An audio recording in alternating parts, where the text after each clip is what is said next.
Well, hi, ladies and gentlemen. It's that time again. I know it's been a couple months, but let's talk about what's going on with the coronavirus, shall we?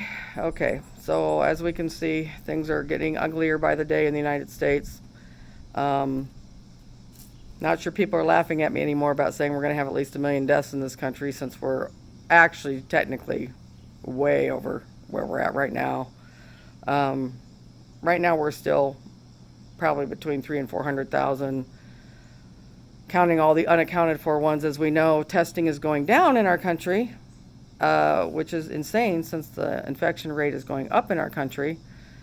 But as we know, there's a tremendous amount of suppression going along in the government, and they're trying to keep the numbers down so we can start school and all this bullshit that we shouldn't be doing. And thankfully we're not in Des Moines going to be doing that crap. But I just want to do some updating about problems that maybe you don't understand and are going to be important, about why you kind of continue towing the line. I know it's frustrating people. I know it's hard not to be social. I know it's hard not to go out. I know it's hard, but once again, this is something we've never seen in our lifetime. Now that I've seen people's behavior, I'm not sure we're not going to see something like this again in our lifetime, because we're seeing the results of how stupid we can be, which just gives opportunity for something else to rise up now.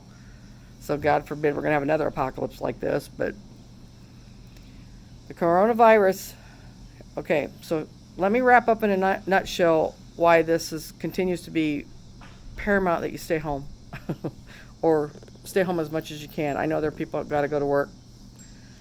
God love you. I honestly send positive energies out into the universe for all you people every day that literally have to go to work in this craziness. But for you assholes that are still refusing to wear your mask in public and still acting like this is no big deal, let me explain a few things that people are not explaining seriously enough about the coronavirus that I think people would pay more attention to.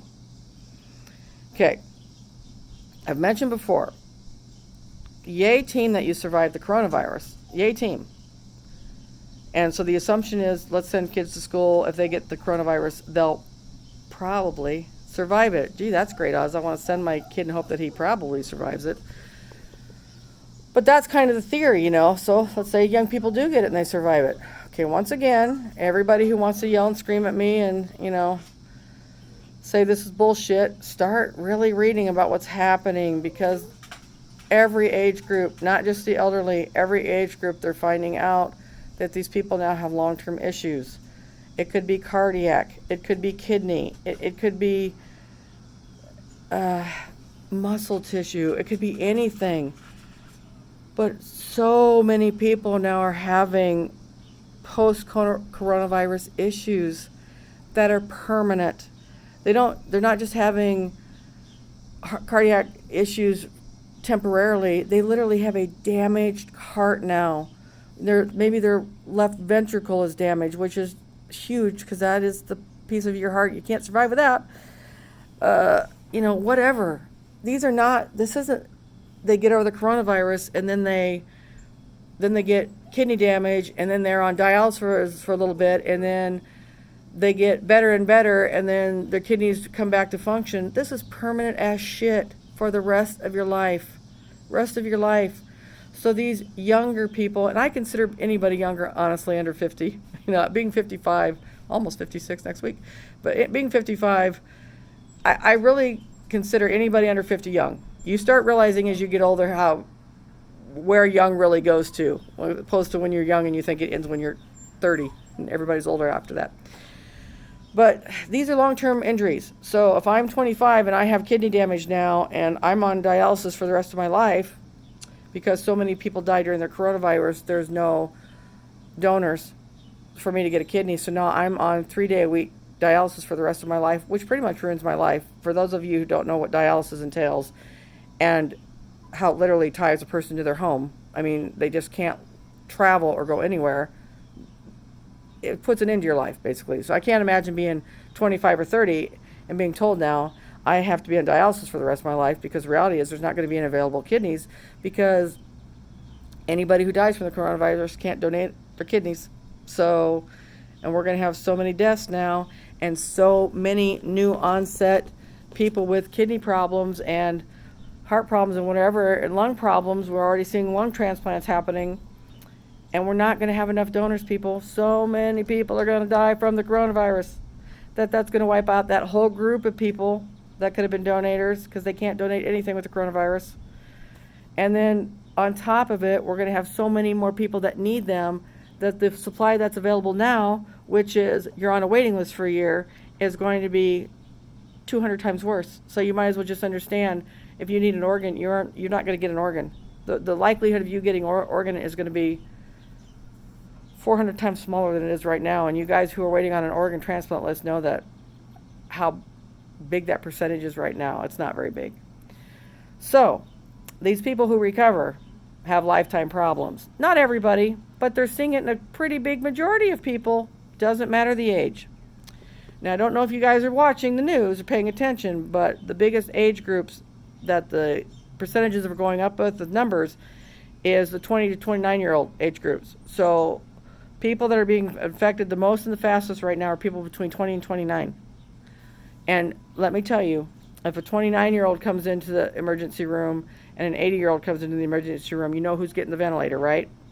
But if 5 29-year-olds come into the emergency room, only one of those 5 29-year-olds is going to get the ventilator, and the other 4 aren't. So their chances just went to shit, just like the 80-year-old's chance. So see, it doesn't matter if young people get it. Young people getting it are still going to overwhelm our health system, which is already completely overwhelmed right now. We don't have enough people right now. We're still, and we're already seeing it, and I said this months ago, and my husband thought this was one of my craziest predictions, but the military stepping in. Medical people from the military are going to step in and are already stepping in and staffing places that don't have enough staff because the staff have either died or they're sick or they quit from the trauma of having to deal with this all the time. So we're back to the same thing I've talked about a million times. We have not enough staff. We're getting more and more patients, and we're going to see that more and more daily for months, because we're still in that first wave. We're not in the beginning anymore, but we're not in the middle either. So this is going to go on for a while, and this first wave could have probably ended in maybe September or October, but since assholes are out there just defying the odds and, my rights and all that bullshit, it's not going to be over when it could have been over. I mean, there was always going to be a second wave too. Trust me, that's in the makeup coming up. But this first wave could have been contained a little bit better, but unfortunately, as we're seeing, people don't want to do their part to participate in making it better, so it's not going to be better. So we're in this wave, and we've got all these young people getting sick now. Biggest age group, 20 to 29, biggest percentage growth, and they're going to get all the medical equipment people. If they're healthy people to have begun with, they're going to knock everybody else off the radar who could have gotten a ventilator or treatment or whatever. And I've told you before, doctors are admitting that they were back then, and now it's worse now than it was back then. The death rates now are worse now than when everybody thought it was terrible in March and April. Oh, it's way worse now. So doctors are playing the life and death thing again of who gets the ventilator, who gets the medical care, who just needs to go home and die, who just needs to be on hospice. So remember, now hospices are also overwhelmed because now hospices are taking on so many people so quickly because of the coronavirus. It's crazy. So that's something people don't think about. They don't think about, yay, young people get it, but what if 100 young people get it? Everybody doesn't get a ventilator. Everybody. My kid might not get one. Yours may, might not, because there just isn't any. So quit acting like sending your kid to school is going to be okay. It's not going to be okay. Your kid's going to come get sick and then bring it to you and grandma and grandpa and aunt and uncle and your neighbor, elderly neighbor that you help take care of, and blah, blah, blah. So going to school is not the right idea. And I've mentioned on my Reddit thing that I'm on a lot that our superintendent here in Des Moines, who, if I ever meet him, honestly, I'm going to hug him, and I'm going to do something nice for him, because he is defying the governor's orders here in Iowa, and he is going to make the first semester at least 100% virtual, even though it's technically against the law in Iowa if he does that. But he's putting kids' interests first in every school in the country, even places with low rates of infection. Everybody in the country should be doing this right now. And I don't want to hear, but I got to go to work, and I got to go to what, and I got to go to what. Right, I get it. Pick it. You go to work or you pick death, people. I know it's easy for me to say this, but That's what's happening. You're picking. I know you got to go to work and you got to send your kids to school because the school's the babysitter. But the school is now becoming the creepy old man who molests kids, because they're going to go to school and become damaged from going to school by getting the coronavirus and then bringing it home. And can you imagine being a 13-year-old kid whose favorite person in the world is your grandma? I mean, she's just been the most wonderful person in your life, and you know you brought this home to her and she dies from it, and at 13 you got to live the rest of your life that you killed your grandma. There's going to be a lot of this shit going on, by the way. A lot of people aren't going to survive this, not only from death from the coronavirus, but death from suicide, death from too much alcohol, death from too much drugs, because they're not going to be able to handle the guilt they feel over knowing that their reckless behavior went out and created a problem for somebody in their family and killed them. There's going to be so many things people aren't thinking about. So here's now the other new fun thing they're finding, and I understand. I wait to say things until there's enough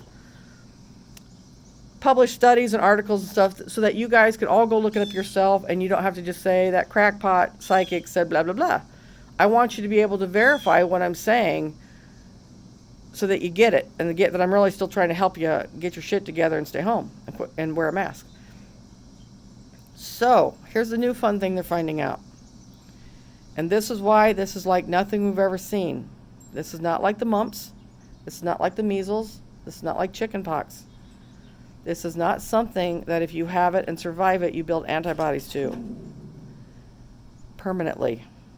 So that's the unfun thing that the researchers are finding out right now, is that people who have had the coronavirus and built antibodies to it, and then were negative for 3 to 4 months and were retested, had no antibodies to it at all. Even though after they recovered, they showed having antibodies. Once they rechecked them at the 3 to 4 month threshold, they had none, which meant they were just as vulnerable to getting the coronavirus as you and me. And so people are assuming right now, if they get the coronavirus and survive it, that they'll be fine because their body will recognize it and fight it off. And oh shit, guess what? That's not what's happening.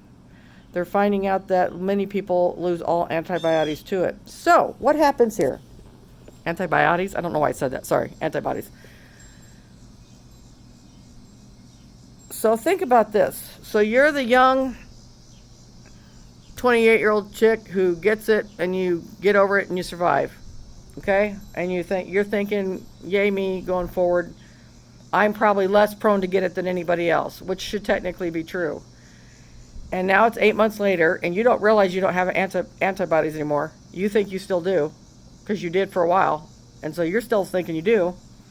But now it's 8 months later, and 2 months ago you discovered you had breast cancer. Now you're on chemotherapy, and you're 28 years old still. About to turn 29. And you're on chemotherapy, and now you get the coronavirus. Your likelihood of survival now is very small, because you've already been ravaged with this thing once, and you weren't able to fight it off. And sometimes what happens is when the thing comes around again, remember, it's going to be a mutated thing by the time it comes around to you 8 months later. It's not going to be the same strain. The coronavirus is mutating at an exponential speed, and now they're finding literally hundreds of strains of it out there. So understand that. Another reason vaccinations are worthless.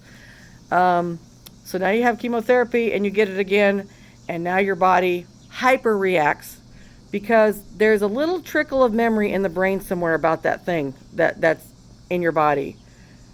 It stored itself somewhere that your body's like, oh shit, this thing's bad. That just got a hold of us. We're gonna really set everybody woo. And here's the problem: you're on chemotherapy. You don't have anybody to send woo to take care of it, and so then the coronavirus overtakes you and it kills you. So what, 8 months ago you brushed off because you were 28 and young and you thought you'd gotten over it and you thought you built antibodies, and 8 months later had no meaning to you because you didn't have antibodies anymore, and now you were on chemotherapy and now you had no immune system at all, and then you died.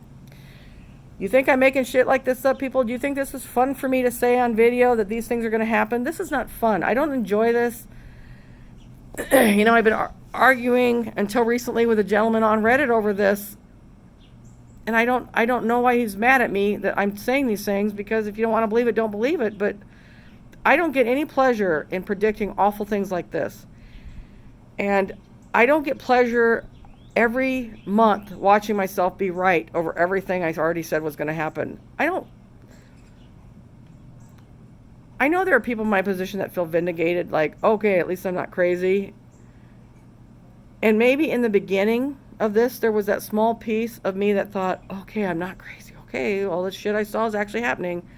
But then it got to the point that it's been 6 months of everything I saw happening, and it's depressing, and it makes me cry a lot, and I'm sad about this a lot, because it's literally unfolding in front of my eyes, just like I already saw it. So I know the death and devastation that's coming, and it's hard for me to tell you, or my own husband, or my family, or the neighbors, or anybody, without them thinking I'm a crackpot. You guys don't get it. This isn't even where this is going to go yet. This is going to be so bad, people are just not even going to believe it. We're all going to know somebody who died from the coronavirus. Except for the remote tribes in Timbuktu, we're all going to know somebody who died from the coronavirus. I realized recently, because I said in the beginning we're all going to know somebody who died from it or had it.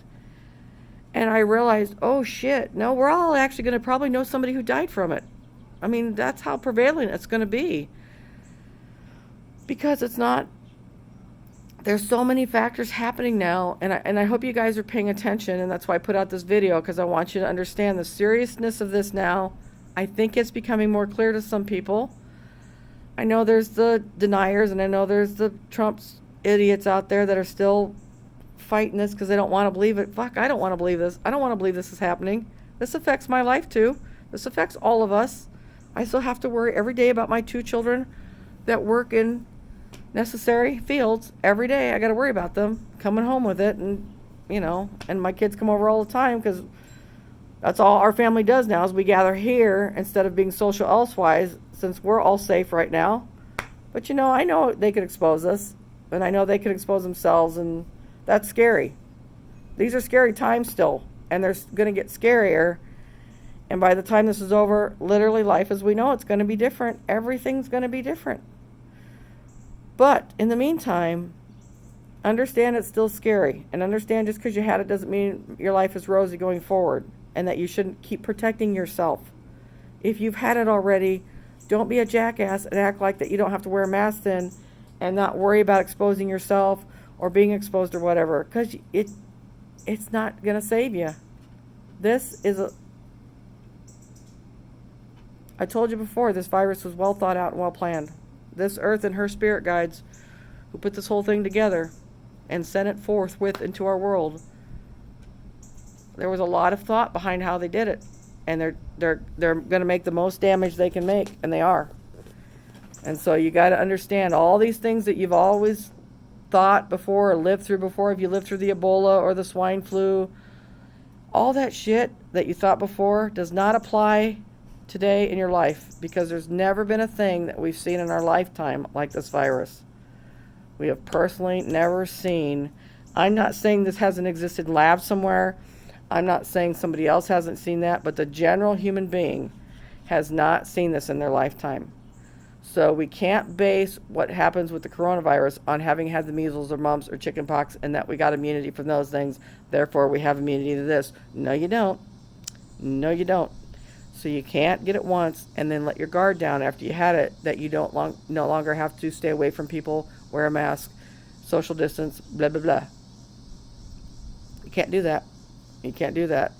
So this is bad, and I'm hoping if I'm explaining all the reasons more in detail than the government just shouting at you, wear a damn mask, because we all know the minute the government shouts at anybody, do blah, blah, blah, we all naturally go, screw you, I don't want to do it. And then so many people, even smarter people who know better, just don't want somebody telling them what to do. So their pride just gets in the way, and then they don't wear a mask. Just take the government out of this. The government should be putting out PSAs more like this of, here's what really happens when you get the coronavirus. Maybe now you're going to have heart failure, heart problems after you have it. Maybe you're going to have kidney problems. Maybe you're going to have cancers. Maybe you're going to have, shut up, Ace. Maybe you're going to have whatever. You know, stop. Sorry. I'm just trying to let you know, there's nothing safe about this. There's nothing normal about this. There's nothing you can compare it to. There's nothing you can look up the 1918 flu, or as President Trump likes to say, the 1917 flu, because he's so goddamn stupid. It's crazy. There's nothing. The bubonic plague, there's nothing in our history that you can compare this to. So when you're looking up statistics of how do I keep myself safe, do I really need to worry about this? Oh, I think this is being overplayed or whatever. We've never experienced something like this virus in our lifetime. And 6 months ago, I didn't think we were ever going to see it again. And now that I've had the horrible displeasure of seeing human beings at their worst, I realize we actually have a high potential of something like this happening again because people are too stupid to stop it. So, you know, we can't take a wave of this too often, because talk about clearing off the earth. This one's still going to take off, you know, quite a few thousand, millions. Anyway, so that's the deal. I want to just update the things they're not saying that maybe are more scary to you. You know, there are long-term issues now if you've had it. And they're not finding that in some people, they're finding that in most people. And they're not finding that in just the elderly, they're finding that in all age groups. And people are still arguing with me on that Reddit. There's so many articles about it, and I just refuse to pull them up because I'm like, if you're too damn lazy, I'm not going to prove this to you. They're all over the place. Every age group now is affected. Every age group. People are walking out of the hospital and recovering from the coronavirus and being found dead 3 days later of a coronary event because now their heart has been damaged. And they went home and had a heart attack, and they died of a heart attack. Well, ladies and gentlemen, that's still coronavirus related. Their death may literally have stopped from a heart attack, but they never had heart disease until they had the coronavirus. So when people don't get, when I say that literally we're going to have at least 1 million deaths in the United States and at least probably 100 million worldwide of coronavirus and coronavirus related things, that all comes into play. If you die of kidney failure from your kidneys that were perfectly healthy before you had the coronavirus, that's a coronavirus related death, because you wouldn't have died from kidney failure if you hadn't had the coronavirus. People who are committing suicide from what's happening, that's a coronavirus related thing. So when you think about that, is it really not under the realm of possibilities, truly, that we could have 1 million deaths in this country and 100 million worldwide? Of course not, because we're already, like I said, 300 or 400 actually in our country right now. So, and we're in the middle of this wave, or in the middle of this wave. And, you know, we're at this point now. We're going to easily reach 1 million people who die of coronavirus and coronavirus-related things. So, I know I hammer things to death, and I'm doing that in this video for a reason, because obviously my stress level's still been up just like yours. And even though I have a better personal situation than a lot of people, and I'm sorry, I'm grateful that for me, and I'm sorry for everybody else, and I mean that sincerely, I'm still trying to do my part by at least educating people about why it's so serious to A, if you can work remotely, B, turn your boss in if they're not following protocol, because they have to follow protocol, because